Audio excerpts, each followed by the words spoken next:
trying to think of your favorite joke is very hard, but I know of two jokes that had a profound impact on me as a comic. The first was when I started out in college in Boston. I was performing at the Comedy Studio, and Gary Gulman came in and dropped in and did a set, and I probably had 10 minutes in entirety. That was all I had in the world at that point. And Gary Gulman came in, and he probably did 15 minutes just about cookies.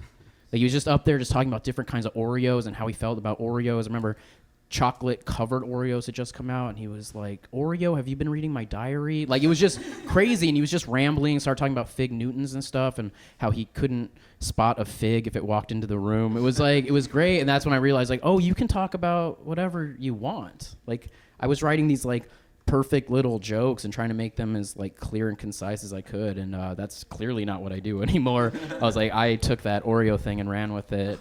Like, Gary Gulman, like, at that point was, like, my hero, because he's, like, 7 feet tall and, like, as handsome as a Jew can be. It's like a Jewish Gaston.